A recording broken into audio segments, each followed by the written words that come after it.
Narito tayo sa harap ng isang 100 taong gulang na pizzeria sa Santa Croce, Florence, Italia. Isang pamanang ipinasa mula pa sa aking lolo sa tuhod. Ang samyo ng truffle pizza ay bumabalot sa buong eskinita at dito, sa harap ng pugon na gawa sa ladrilyo, nakatayo ang isang dalaga. Sa edad na 22, siya ang kaisa-isang anak na noong bata pa'y tinaguri ang isang violin prodigy at nanalo pa sa mga kompetisyon. Kiara, kaya mo namang ipagpatuloy ang musika, sabi ng kanyang mga kaibigan, ngunit ngingiti lang siya at iiling. Nais niyang gumaan ang pasanin ng kanyang mga magulang at higit sa lahat mahalaga sa kanya ang pamanang ito. Ngunit sa isang sulok ng kanyang puso, nanatili ang uhaw para sa entablado. Isang araw ng taglagas, isang himala ang naganap sa food court ng Mercato Centrale ng Florence. Isang lalaking taga-silangan ang umupo sa harap ng isang lumang piano at nagsimulang tumugtog ng Etudes ni Chopin. Ang lalaking iyon, si Mateo Santos, ay pinatigil ang hininga ng lahat gamit ang isang piano na hindi man lang nakatono. Habang pinapanood ni Kiara ang kanyang 10 daliri na sumasayaw sa mga tipa, naramdaman niya ito. Pagkatapos ng piyesang ito, ako na ang susunod. At doon nagsimula ang kanilang kwento, isang pag-iibigang nag-alab sa loob ng isang taon. Ngunit nang papalapit na ang pag-uwi ni Mateo sa Pilipinas, napaharap si Kiara sa isang mahirap na pagpili. Pananatilihin ba niya ang 100 taong tradisyon ng kanilang pamilya o pipiliin niya ang pag-ibig? Mama, Papa, handa ko pong iwan ang negosyo para sumama kay Mateo sa Pilipinas.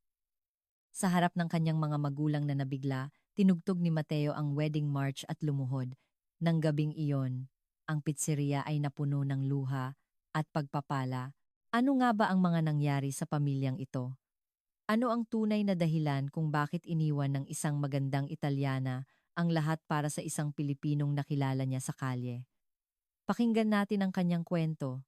Ang inyong pag-subscribe, pag-like, pag-activate ng notification at membership ay malaking tulong sa akin.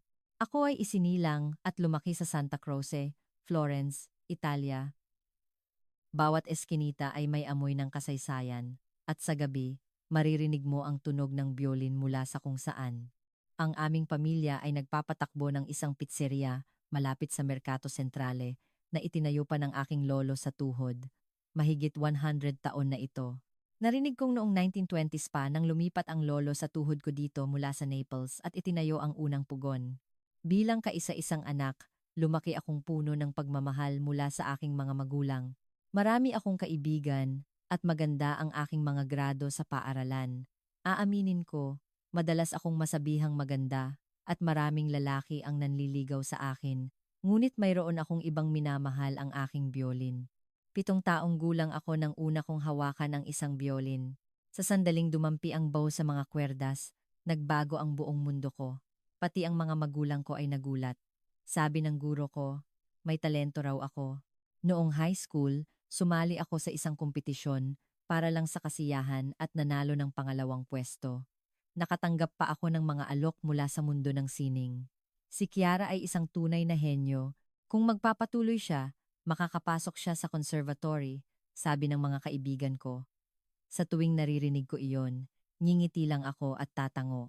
Ngunit sa kaibuturan ng aking puso, alam ko kung gaano kahirap ang pinagdaanan ng aking mga magulang para mapanatili ang negosyo. Araw-araw silang gumigising ng madaling araw para magmasa ng harina at nag-aasikaso ng mga customer hanggang hating gabi. Noong malapit na akong magtapos ng high school, abala ang mga kaibigan ko sa paghahanda para sa kolehiyo. Maaari rin sana akong mag-apply sa conservatory. Iyon ang payo ng aking guro at lihim na umaasa rin ng aking mga magulang. Ngunit iba ang naging desisyon ko. Mama, Papa, hindi na po ako mag-aaral sa kolehiyo. Tutulong na lang po ako sa pizzeria. Gulat na gulat sila. Kiara, dapat kang magpatuloy sa musika. Gusto kong ako ang magmana ng negosyong pinaghirapan ng aking mga magulang at gawin itong pinakamahusay na pizzeria. Iyon ang naging pangarap ko. Pagkatapos ng graduation, sinimulan kong seryosohin ang pag-aaral sa negosyo mula sa tamang sukat ng masa, temperatura ng pugon, hanggang sa paghahanda ng truffle. Isa-isa kong pinag-aralan ang mga sikretong ipinasa mula pa sa aking lolo sa tuhod. Ang signature menu namin ay ang truffle pizza. Ang pizzang ito, na may manipis na hiwa ng Tuscan Black Truffle ay isa sa mga pinakamasarap sa buong Florence. Kiara, ang galing mo talaga. Ang bilis mong matuto. Proud na sabi ng aking ama. Bukod sa pag-aaral ng mga tradisyonal na pamamaraan, nag-aral din ako ng modernong marketing. Gumawa ako ng Instagram account, nag-post ng magagandang litrato, at nagplano ng mga event na magugustuhan ng mga kabataang customer.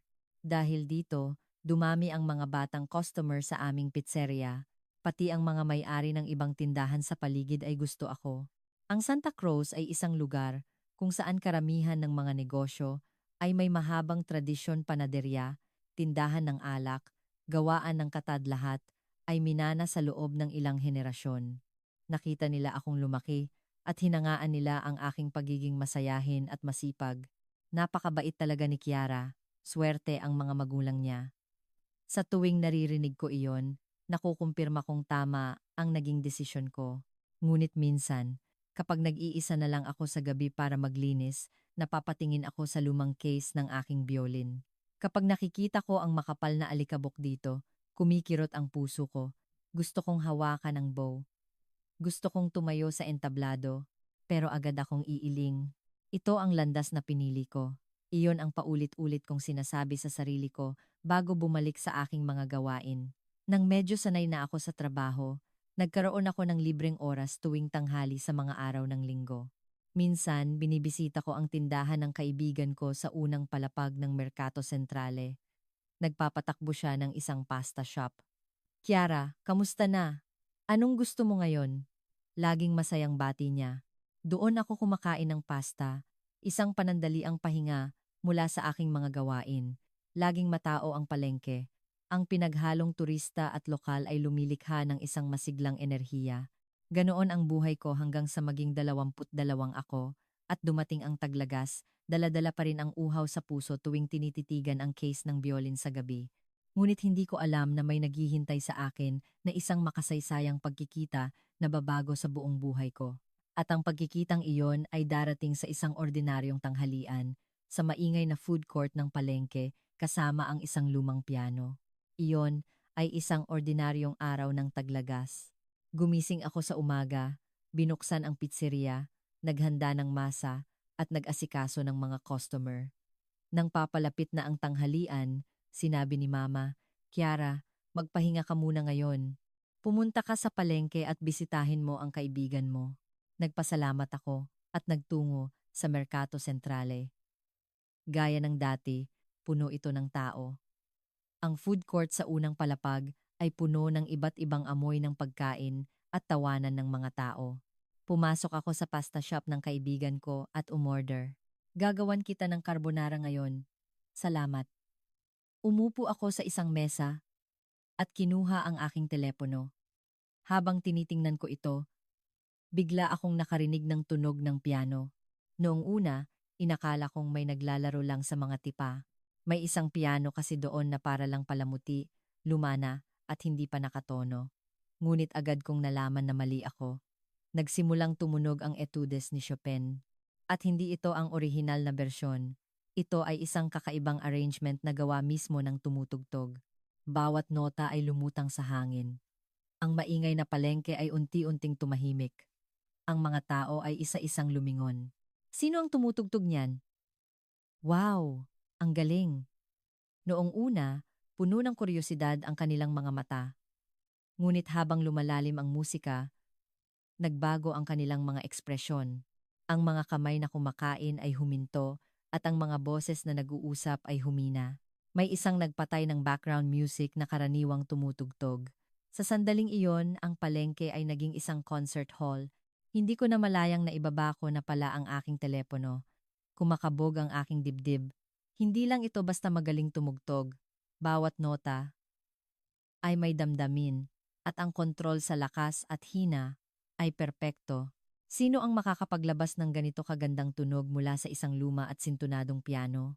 Tumayo ako sa aking kinauupuan at dahan-dahang naglakad palapit sa piano. Sumingit ako sa pagitan ng mga tao para makita kung sino ang tumutugtog. Mula sa likod, mukha siyang isang lalaking taga-silangan. Marahil nasa 25 hanggang 30 taong gulang. Lubos siyang nakatuon sa kanyang pagtugtog. Nakapikit siya habang ang kanyang mga daliri ay sumasayaw sa mga tipa. Mukha siyang turista, ngunit ang kanyang postura ay propesyonal. Hindi ito isang hobbyist. Bigla niyang binago ang piyesa. Mula sa etudes, dahan-dahan itong naging isang bersyon ng Twinkle, Twinkle, Little Star. Ang pagsasama ng klasikal at pambatang kanta. Ngunit hindi ito kailanman naging kakatwa. Sa halip, ito ay parang mahika sa ganda. Diyos ko, bulong ng isang lola sa tabi ko. Ang mga tao ay huminto sa paghinga at nakinig sa kanyang pagtugtog. May mga naglabas ng kanilang telepono at nagsimulang mag-video.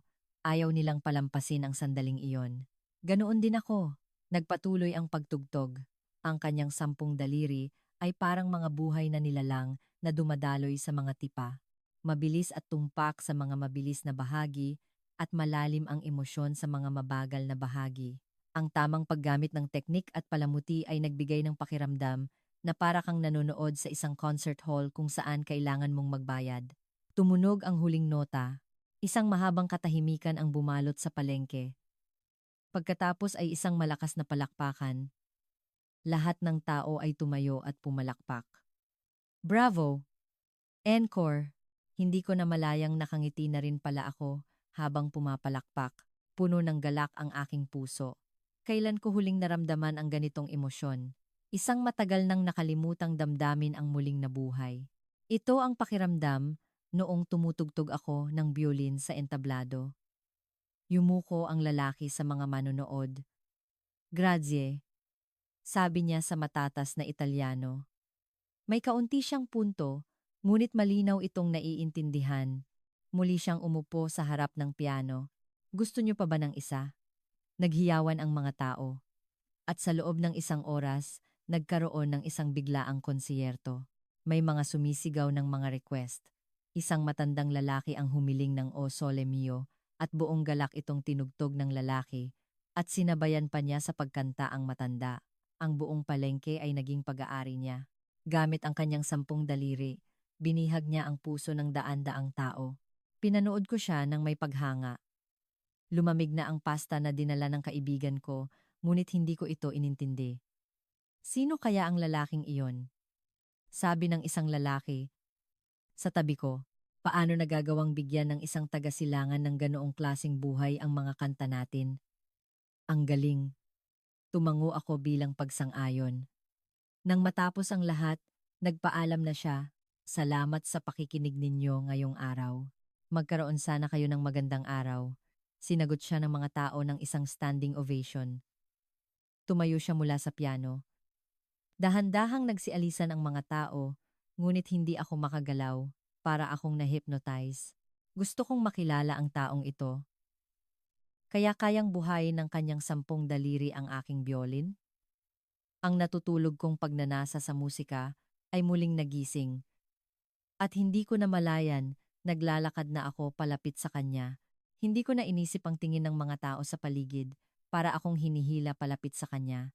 Sa sandaling iyon, hindi ko pa alam na babaguhin nito ang takbo ng aking buhay. Nilapitan ko siya. Nakalimutan ko na ang lumamig na pasta, ang naghihintay na kaibigan, at ang tingin ng mga tao sa paligid. Isinasara na niya ang takip ng piano nang tumayo ako sa harap niya. Mayroon siyang malumanay na mukha at isang mainit na ngiti, isang malinis na itsura na karaniwan sa mga taga-silangan. Grazie. Natutuwa akong nagustuhan mo. Matatas ang kanyang Italyano. Matagal na akong hindi nakakapanood ng ganitong klaseng pagtatanghal. Para bang gumaling ang kaluluwa ko. Lalo siyang ngumiti. Hindi pa perpekto ang pagtugtog ko, pero salamat sa sinabi mo. Isang mapagkumbabang tao. Bigla akong nagkalakas ng loob. Kinuha ko ang aking telepono mula sa bulsa at iniabot sa kanya. Maaari ko bang makuha ang numero mo? Isang direktang tanong. Bahagya siyang nagulat. Hindi ko rin akalain na kaya kong maging ganito katapang. Ngunit ayaw kong palampasin ang pagkakataong ito. At kung hindi ka pa kumakain, ililibre kita. May oras ka ba? Nag-alinlangan siya sandali. isang karangalan na mapansin ng isang napakagandang babae na tulad mo. Kinuha niya ang aking telepono. Isusulat ko rito ang numero ko. Kumabog ang dibdib ko. Tagumpay. Ibinalik niya ang telepono at inilahad ang kanyang kamay. Ako si Mateo Santos. Galing ako sa Pilipinas, Kiara. Ipinanganak at lumaki ako rito sa Florence. Nagkamayan kami. Malambot ngunit matatag ang kanyang kamay, ang kamay ng isang pianista. Sa sandaling iyon, alam kong hindi siya isang ordinaryong turista. Sa pizzeria ko na lang kita ililibre. Ako ang nagpapatakbo nito. Pizza? Mas lalo akong nasasabik. Sumama si Mateo nang walang pag-aalinlangan. Nagpaalam kami sa kaibigan ko at lumabas ng palengke. Habang naglalakad kami papuntang Santa Croce, nag-usap kami. Mateo, ano ang trabaho mo? Isa akong pianista, kompositor at konduktor. Profesional nga. Wow, ang galing mo naman. Kaya ka ba nandito sa Florence para sa isang pagtatanghal? Oo. Ako ang magiging konduktor ng Florence Orchestra. Naghahanda kami para sa unang konsyerto. Nagulat ako. Konduktor ng orkestra? Napakagaling mo talaga. Hindi naman. Marami pa akong dapat matutunan. Mapagkumbaba siya. Pero bakit ka napunta sa palengke? Nagpunta ako para mananghalian at nakita ko ang piano. Hindi ko mapigilang hindi subukan. Nakangiting sabi ni Mateo. Nangangati kasi ang mga kamay ko kapag nakakakita ako ng instrumento. Naintindihan ko ang sinabi niya. Ako rin. Nagbabiolin kasi ako. Pero bilang hobby lang. Biolin? Kung ganoon, tadhana siguro ito. Nagningning ang mga mata ni Mateo. Ako sa piano, ikaw sa biolin. Siguro balang araw, pwede tayong tumugtog ng magkasama. Kumabog ang dibdib ko. Mabilis kaming nakarating sa pizzeria. Sinalubong kami ng mga magulang ko na may gulat na ekspresyon. Kiara, sino siya? Ngayon ko lang po siya nakilala. Isa po siyang napakagaling na pianista. Ipinakilala ko si Mateo. Tinitigan siya ng mga magulang ko nang may kuryosidad. Magalang na nagpakilala si Mateo. Magandang araw po. Ako po si Mateo Santos, mula sa Pilipinas. Oh, isang Pilipino. Tuloy ka. Masayang bati ni Mama. Biglang napansin ko ang grand piano sa isang sulok ng pizzeria. Isa itong antigong piano na ginagamit na lang palamuti mula pa sa aking lolo sa tuhod. Mateo, tingnan mo ang piano. Nanlaki ang mga mata ni Mateo. Wow, ang gandang piano. Lumana at sintunado. Pero, pwede mo bang tugtugin? Naglakad si Mateo palapit sa piano. Marahan niyang tinipa ang mga tipa at tumango. Sige, tutugtog ako ng isang pyesa para sa inyo. Umupo siya. Ang mga customer ay nagsimulang magtinginan. Inilagay ni Mateo ang kanyang mga daliri sa mga tipa at nagsimula ang musika. Isang awiting Italyano naman ngayon. Kahit na pinakamasama ang kondisyon ng piano, pinakamahusay na pagtugtog ang lumabas. Lahat ng customer ay napahinto sa paghinga. Ang mga kamay na may hawak na tinidor ay tumigil at ang mga boses na nag-uusap ay nawala. Tanging tunog ng piano ang pumuno sa espasyo, pati ang mga magulang ko ay napahanga. Nang matapos ang pagtugtog, napuno ng palakpakan ang pizzeria. Tumayo si Mateo at yumuko. Salamat. Lumapit si Papa. Napakagaling mo. Kung ganitong manugang lang, ang anak kong si Kiara at Papa, mabilis kong putol sa kanya. Ngunit ngumiti lang si Mateo at sumagot, isang karangalan po, lalo na kung makakasama ko ang isang napakagandang tulad niya. Tuwang-tuwa ang mga magulang ko. Kung ganoon, habang buhay ka ng may libreng pizza sa amin. Pabirong sabi ni Mama. Nahiya ako, ngunit masaya. Umupo kami sa isang mesa. Ang daming tanong ng mga magulang ko kay Mateo. Ngumiti lang si Mateo habang sumasagot tungkol sa edukasyon sa musika sa Pilipinas, sa kanyang pag-aaral sa ibang bansa, at sa kanyang mga pangarap bilang konduktor. Mateo, kung may oras ka, gusto mo bang magkape? Gusto pa kitang makausap. Kumain kami ng truffle pizza at umalis sa pizzeria. Dinala ko siya sa isang cafe na may magandang tanawin malapit sa isang burol. Doon magsisimula ang aming tunay na kwento. Nasa itaas ng burol ang cafe. Mula sa bintana sa ikalawang palapag, tanaw mo ang buong lungsod ng Florence. Gusto ko ang lugar na iyon. Minsan, pumupunta ako doon mag-isa para mag-isip. Ang ganda rito, sabi ni Mateo habang nakatingin sa labas. Ito ang paborito kong lugar. Dito makikita ang pinakamagandang tanawin ng Florence. Umorder kami ng kape, 2 tasa ng cappuccino ang dumating, at nagsimula na kaming mag-usap ng masinsinan. Noong una, magagaan lang na usapan mga sikat na lugar sa Florence, masasarap na restaurant, ang panahon. Ngunit unti-unting lumalim ang aming pag-uusap. Mateo, paano ka naging pianista? Tanong ko. Sandali siyang tumingin sa labas. May bakas ng alaala sa kanyang mga mata. 5 taong gulang ako nang una akong makahawak ng piano. May lumang piano sa bahay ng lola ko. Dahan-dahan siyang nagkwento. Hindi ko makakalimutan ang pakiramdam noong una kong pinindot ang mga tipa. Para bang isang bagong mundo ang nagbukas. Tumango ako. Ganoon din ako noong una kong hawakan ng biolin. Tama. Lahat ng musikero, naaalala ang sandaling iyon. Ngumiti si Mateo. Simula noon, nabaliw na ako sa piano. Buong araw akong nagpa-practice. Noong una, akala ng mga magulang ko, hobby lang, pero nagulat sila sa sobrang kasipagan ko. Siguro may talento ka talaga. Siguro. Pero, mas dahil sa pagsisikap. Mapagkumbaba si Mateo. Sa Pilipinas, mahigpit ang kompetisyon. Lahat ay magagaling, kaya kailangan kong magsumikap pa. Nakinig ako ng mabuti sa kanyang kwento. Nag-aral ako sa isang arts high school at nagtapos bilang valedictorian. Pagkatapos, nakakuha ako ng scholarship sa Juilliard. Juilliard? Iyon ang pinakamagaling na music school sa mundo. Oo, parang panaginip. Mahirap ang buhay sa New York, pero masaya. May bahid ng pangungulila sa boses ni Mateo. Pero mahirap talaga. Kinailangan kong makipagkumpetensya sa mga henyo mula sa buong mundo. Pero nagtagumpay ka. Sinuwerte lang.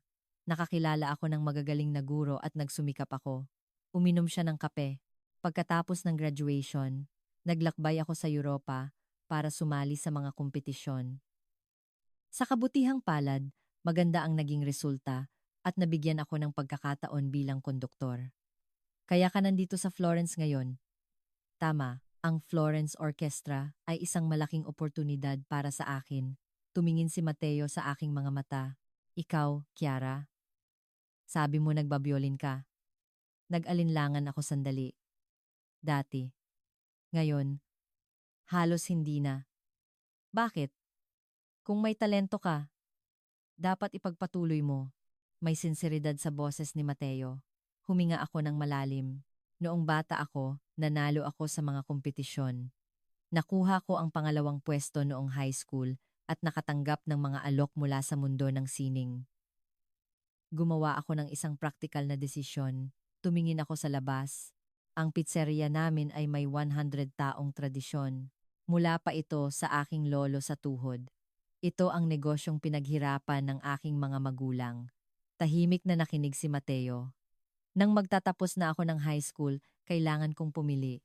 Pupunta ba ako sa conservatory o ipagpapatuloy ko ang negosyo ng pamilya, kaya pinili mo ang negosyo? Oo. Nakita ko kung gaano kahirap magtrabaho ang mga magulang ko. Naisip kong kailangan ko silang tulungan. Naging tapat ako. Maingat na tanong ni Mateo. Minsan, hinahanap-hanap ko ang entablado, nanginginig ang boses ko. Kapag nakikita ko ang case ng biolin ko, kumikirot ang puso ko. Pero ito ang landas na pinili ko. Hinawakan ni Mateo ang aking kamay. Ang mga kamay mo, Kiara, ay masyadong pino at maganda para sa pagmamasa ng pizza. Seryoso ang kanyang tingin. Ang mga kamay na ito ay para sa paghawak ng bow ng biolin, para sa entablado. Naluha ako, pero hindi pa huli ang lahat. Pwede kang magsimula ulit, sabi ni Mateo. Ang musika ay habambuhay. Mahalaga ang negosyo, pero mahalaga rin ang pangarap mo. Umiling ako. Hindi madali. Hindi ko pwedeng iwan ang pizzeria ngayon. Kung ganoon, gawin mo pareho. Sa umaga, magtrabaho ka sa pizzeria at sa gabi, mag-practice ka ng violin. May pag-asa sa mga sinabi ni Mateo. Posible ba iyon? Tutulungan kita. Ngumiti siya.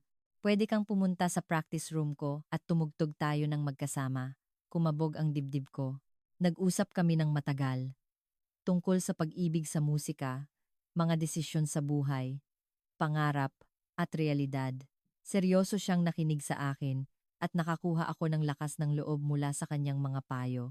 Kiara, sabi ni Mateo, masaya akong nakilala kita ngayon. Espesyal kang tao. Ako rin. Isang swerte na makilala ka. Palubog na ang araw. Ang kalangitan ng Florence ay nagkulay kahel. Umalis kami sa cafe. Pwede ba kitang makita bukas? Tanong ni Mateo. Oo naman. Pwede ba akong pumunta sa practice room mo? Welcome ka roon. Isesend ko sa iyo ang address. Nagpaalam kami, ngunit ayaw pa naming maghiwalay. Ayaw naming palampasin ang bagong ugnayang ito. Kiara, sana makapunta ka sa unang konsierto ko, sabi ni Mateo. Habang pauwi, kumakabog ang dibdib ko. Parang panaginip ang araw na iyon. Isang Pilipinong pianista na nakilala ko sa palengke, ang malalim naming pag-uusap, at ang muling pagkabuhay ng aking pagmamahal sa musika. Tadhana ba ito? Tanong ko sa sarili ko. At mula sa kaibuturan ng aking puso, narinig ko ang sagot. Oo, ito ay tadhana. Kinabukasan, maaga akong gumising. Mas masigla ako kaysa karaniwan. Nagmadali akong tapusin ang mga gawain sa pizzeria at tiningnan ang address na ipinadala ni Mateo. Ang practice room ay nasa isang lumang gusali sa sentro ng lungsod. Pagsapit ng tanghalian, nagdala ako ng mga kahon ng pizza doon. Hindi lang para kay Mateo, kundi para na rin sa buong orkestra. Naghanda ako ng aming signature truffle pizza, margherita, at ilang side dishes. Nakatayo ako sa harap ng gusali. Luma at elegante. Mula sa ikatlong palapag, naririnig ko ang tunog ng mga instrumento. Umakyat ako. Pagbukas ko ng pinto, isang malawak na practice room ang bumungad sa akin. Halos 30 miyembro ng orkestra ang may hawak ng kani-kanilang instrumento. Sa harap nila, nakatayo si Mateo. Kiara. Nakita ako ni Mateo at ngumiti ng malapad. Guys, break muna tayo. Inilagay ko ang mga kahon ng pizza sa mesa. Naghanda ako ng tanghalian, kumain kayo. Nagulat ang mga miyembro. Talaga? Salamat!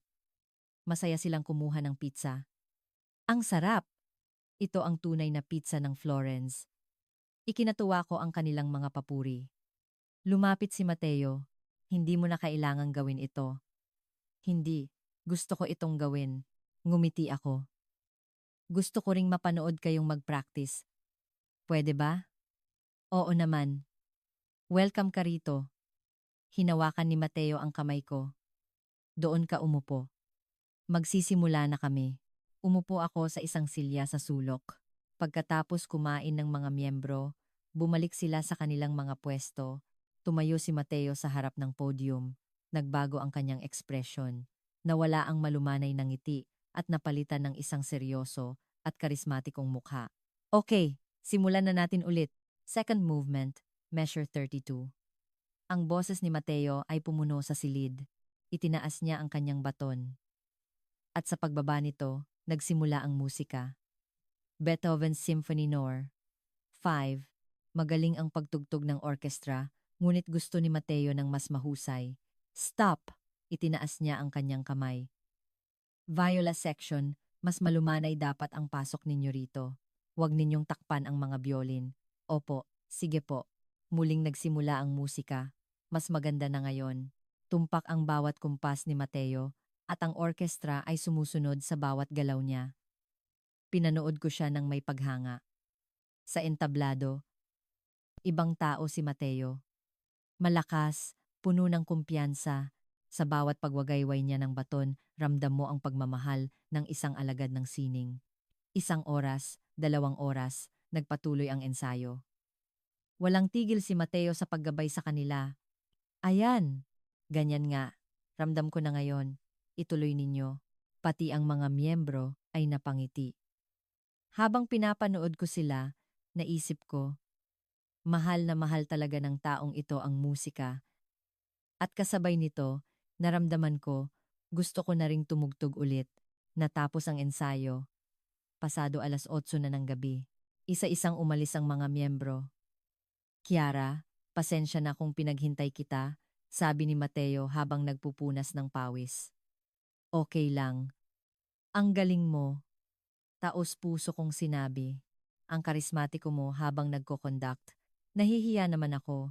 Ngumiti si Mateo. Gutom ka na ba? Ako naman ang manlilibre ng hapunan. Sige. Pumunta kami sa isang tahimik na restaurant. Umorder kami ng alak at pasta. Sa isang mesang may kandila, magkaharap kaming umupo. Salamat kanina, sabi ni Mateo. Nagustuhan ng lahat ang pizza. Dahil sa iyo, gumanda ang mood ng lahat. Ako ang mas nag-enjoy. Itinaas ko ang aking baso ng alak. Marami akong natutunan habang pinapanood kayo. Ano ang natutunan mo? Ang passion. Ang tunay na pagmamahal sa musika. Naging tapat ako. Hinawakan ni Mateo ang aking kamay. Kiara, magsimula ka ulit. Tugtugin mo ulit ang violin mo. Pero, tutulungan kita. Pwede tayong mag-practice ng magkasama o kahit kasama ng mga miyembro ko. Seryoso ang kanyang tingin. May talento ka. Sayang kung hahayaan mo lang. Naluha ako. Posible ba talaga iyon? Oo naman. Magtiwala ka sa akin. Nang gabing iyon, matagal kaming nag-usap. Hindi lang tungkol sa musika, kundi tungkol din sa buhay, pangarap, at pag-ibig. Paulit-ulit na nauubos at napupuno ang aming mga baso ng alak. Kiara, maingat na sabi ni Mateo. Masyado ba akong mabilis? Saan? Nahuhulog na ako sa iyo. Sa kanyang pag-amin, kumabog ang dibdib ko. Ako rin, tapat kong sagot. Mula pa noong unang araw na nagkita tayo, ngumiti si Mateo. Kung ganoon, gusto mo bang pumunta sa bahay ko? Tumango ako. Umalis kami sa restaurant at nagtungo sa kanyang apartment. Maliit lang ito, ngunit maaliwalas.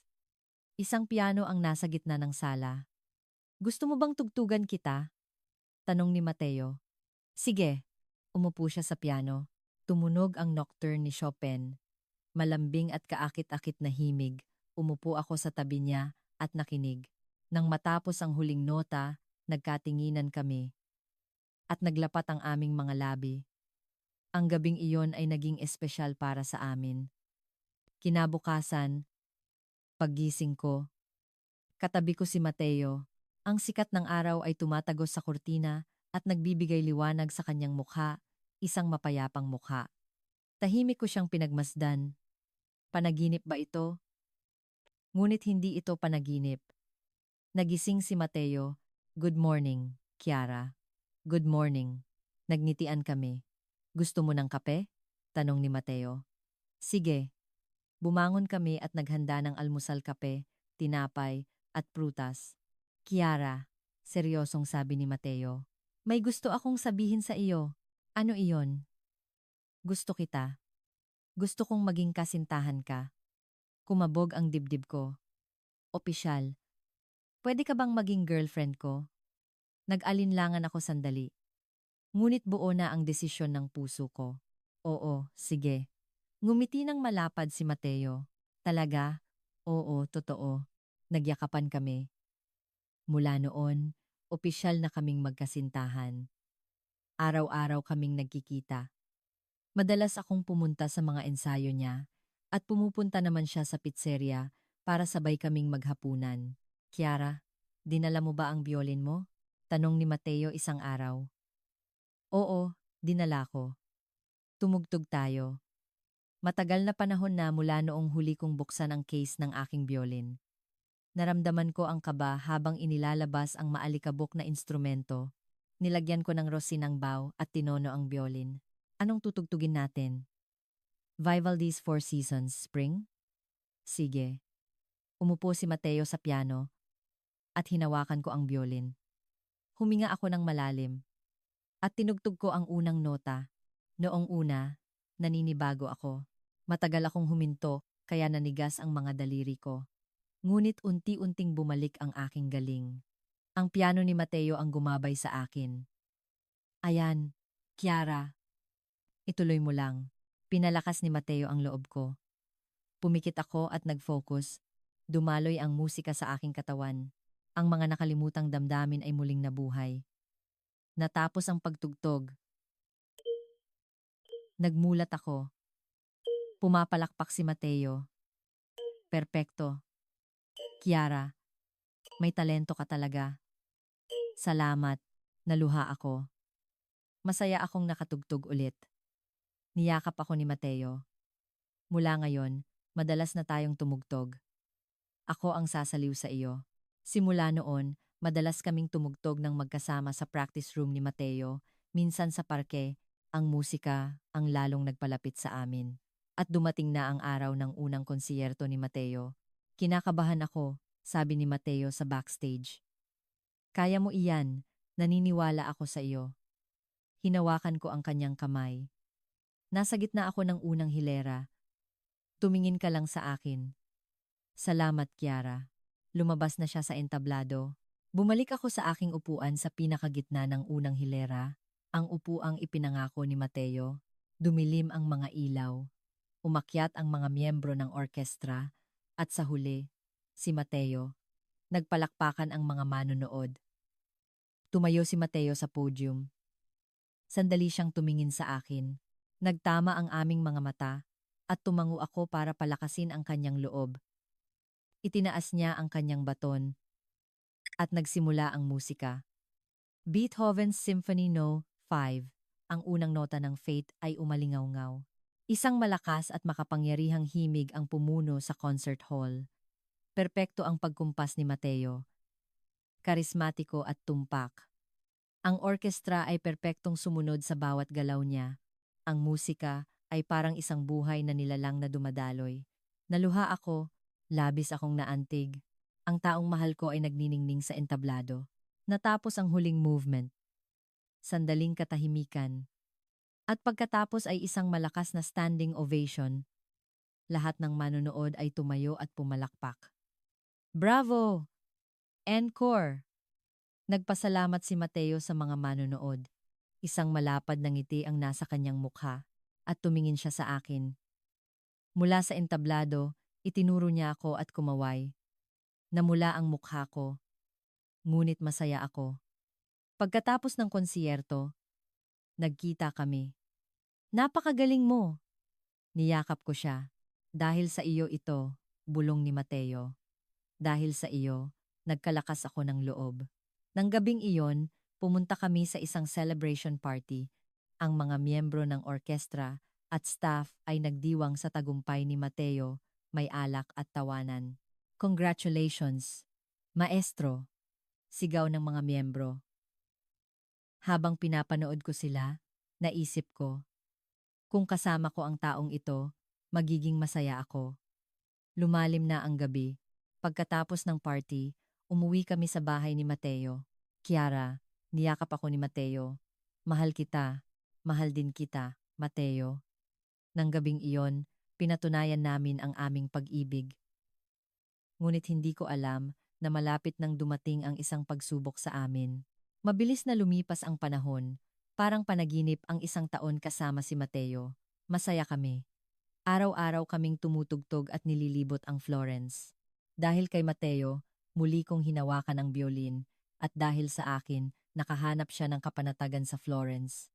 Ngunit lahat ng mabuti ay may katapusan. Kiara, maingat na sabi ni Mateo isang araw. Matatapos na ang kontrata ko sa susunod na buwan. Para bang huminto ang tibok ng puso ko. Ibig sabihin, babalik ka na sa Pilipinas? Oo, mayroon na akong susunod na proyekto sa Maynila. Hindi ako makapagsalita. Hindi ba pwedeng sumama ka? Tanong ni Mateo. Pero paano ang pizzeria? Paano sina mama at papa? Alam ko, hindi madali. Matagal kaming hindi nag-imikan. Mula noon, paulit-ulit naming pinag-usapan ang problema, ngunit mahirap humanap ng sagot. Ako ang may responsibilidad sa 100 doong taong negosyo ng pamilya at si Mateo ay kailangang ipagpatuloy ang kanyang career sa Pilipinas. Pwede naman tayong mag-long distance relationship, sabi ko. Pero dahil mahal natin ang isa't isa, kaya nating subukan. Hinawakan ko ang kanyang kamay. Ngunit sa kaibuturan ng aking puso, alam kong mahirap ang long-distance relationship. Dumating ang araw ng kanyang huling konsyerto. Ito na ang kanyang huling pagtatanghal. Muli akong umupo sa unang hilera. Ngunit ngayon, mas nangingibabaw ang lungkot kaysa sa saya. Nagsimula ang musika. Pathetique Symphony ni Tchaikovsky. Isang malungkot at madamdaming himig ang pumuno sa concert hall. Umiiyak ako habang nakikinig. Pati si Mateo ay naluluha habang nagko-conduct. Natapos ang huling nota. Nag-standing ovation ang mga manonood, ngunit hindi ako makatayo. Sobrang lungkot ko. Pagkatapos ng konsyerto, nagkita kami. Kiara, niyakap ako ni Mateo. Anong gagawin natin? Hindi ko alam. Umiyak ako sa kanyang bisig. Nang gabing iyon, umuwi kami sa bahay ni Mateo. Uminom kami ng alak sa gitna ng katahimikan. Bigla, nagkaroon ako ng desisyon. Mateo, diresto ko siyang tiningnan. Sasama ako sa Pilipinas. Ano? Gulat na sabi ni Mateo. Seryoso ako. Ayaw kitang mawala. Pero paano ang pizzeria? Ang mga magulang mo? Kakausapin ko sila. Hindi ko kayang isuko ang pag-ibig na ito. Puno ako ng determinasyon. Kiara, sigurado ka ba? Oo. Kahit saan. Basta kasama kita. Niyakap ako ni Mateo. Salamat. Mahal kita. Mahal din kita. Kinabukasan, nagpa siya akong kausapin ng aking mga magulang. Mabilis ang tibok ng puso ko. Natatakot ako sa kanilang magiging reaksyon. Mama, Papa, isinara ko ang pizzeria at umupo sa harap nila. May sasabihin po ako. Ano iyon? Anak? Nag-aalalang tanong ni Mama. Sasama po ako kay Mateo sa Pilipinas. Sandaling katahimikan. Ano? Gulat na tanong ni Papa. Iiwan ko po ang negosyo para sumama sa Pilipinas. Nanginginig ang boses ko, ngunit buo ang aking loob. Kiara, nasisiraan ka na ba? Gulat na sabi ni Mama. 100 taon na ang pizzeriyang ito. Mula pa ito sa lolo mo sa tuhod. Alam ko po. Pero buhay ko po ito. Umiyak ako. Hindi ko po kayang mabuhay nang wala si Mateo. Huminga ng malalim si Papa. Kiara, biglang bumukas ang pinto. Pumasok si Mateo.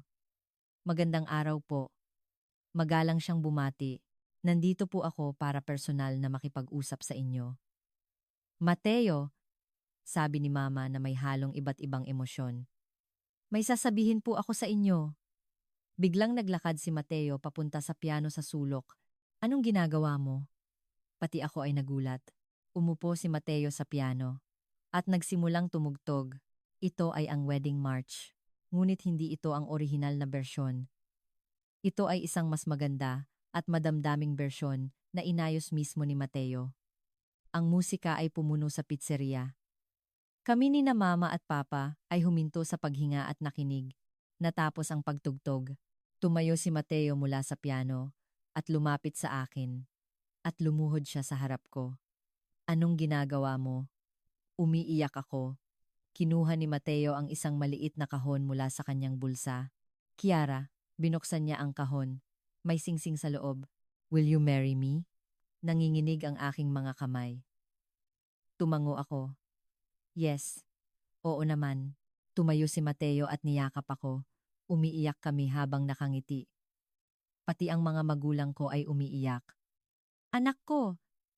Niyakap ako ni Mama. Maging masaya ka. Iyon ang pinakamahalaga. Tinapik ni Papa ang balikat ni Mateo. Alagaan mo ang anak namin. Salamat po. Pangako, gagawin ko siyang pinakamasayang babae sa buong mundo. Kung ganoon, libre na ang pizza ngayon. Pabirong sabi ni Papa. At nagtawanan kaming lahat. Ng gabing iyon, nagsalo-salo kami para sa huling hapunan. Mama, Papa, dadalaw ako palagi. Sige, anak, maging masaya ka. Tumango ako. Kung kasama ko si Mateo, magiging masaya ako. Isang bagong buhay ang naghihintay. Pilipinas, Maynila, isang ganap na bagong mundo. Mula sa pagbaba ko sa eroplano, lahat ay bago. Ang mga sign, ang mga tao, ang wika. Ngunit mahigpit ang hawak ni Mateo sa aking kamay. Huwag kang kabahan. Nandito ako. Salamat.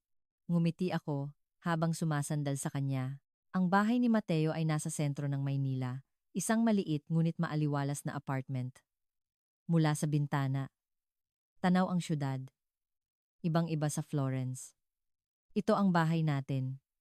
Sabi ni Mateo. Nagustuhan mo ba? Oo. Ang ganda. Tumingin ako sa labas. Dito ako magsisimula ng bagong buhay.